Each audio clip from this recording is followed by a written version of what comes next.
Pumpkin curd rice செய்ய போகிறோம். ரைஸ்ன்னு சொன்னதே எல்லாரும் ரைஸ் போட்டு செய்யறதுன்னு நினைப்பீங்க. இது அது இல்லை, ரைஸை சேர்க்காம பம்கின் கர்ட் ரைஸ் செய்ய போகிறோம். கர்ட் ரைஸ்ன்னு சொன்னீங்களா, அந்த கர்ட் ரைஸ்க்கு இந்த தண்ணியெல்லாம் வடிஞ்சு திக்கான தயிர் எடுத்துக்கணும். நீர் பூசணியில் இருக்கிற தண்ணியும் வடிக்கணும். நல்லா தண்ணி வடிஞ்சதுக்கு அப்புறம் நம்ம வந்து ரைஸ் ஆட் பண்ண போகிறோம். கொஞ்சமாக எண்ணெய் ஊற்றுறேன்.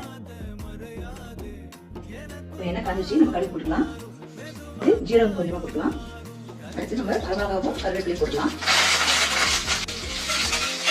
கர்ட் ரைஸ்க்கு நம்ம ஒயிட் பம்கின் எல்லாத்தையும் அப்படியே போட்டுடலாம். தாளிச்சோம் இல்லையா, அந்த தாளிச்சையும் போட்டுடலாம். தயிர் சொல்லியிருந்தாங்க, தயிர் நமக்கு தேவையான அளவு உப்பு போட்டுக்கலாம். நல்லா கலரி விட்டுக்கலாம். கிரீமியான white pumpkin curd rice ready ஆயிடுச்சு. சூப்பரா பாருங்க, பார்க்கும்போது தெரியுதுல கிரீமியா. இன்னும் சாப்பிட்டா செமையா இருக்கும். ஒரு டைம் நீங்களும் செஞ்சு ட்ரை பண்ணி பாருங்க.